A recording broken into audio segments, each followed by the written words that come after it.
Comment planter une haie de bambou?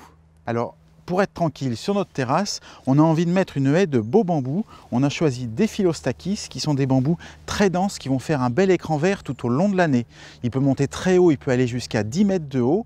Il se taille très facilement si vous le voulez plus bas. Et puis surtout, il va garder des feuilles du 1er janvier au 31 décembre. Mais il a un défaut, il est traçant. Traçant veut dire que les rhizomes vont se développer au fil des années et vous risquez de retrouver ce bambou dans votre gazon ou dans le potager. Donc pour cela, il va falloir creuser à 80 cm et installer une barrière anti-rhizome. On va installer une barrière anti-rhizome. L'idéal est de l'installer légèrement inclinée, de 15 degrés à peu près, le long des parois du trou. On va bien la faire chevaucher à l'endroit où ça se croise. Et pourquoi est-ce qu'il faut la mettre inclinée?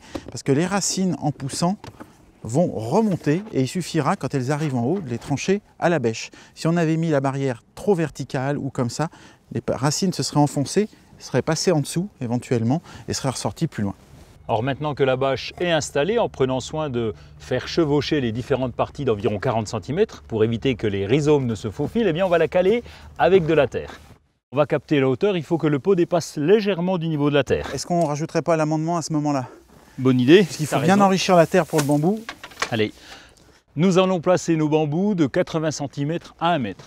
Ça fait un peu d'espace vide entre les deux, mais avec leur développement, des chaumes vont pousser. Je vais déjà tester la profondeur.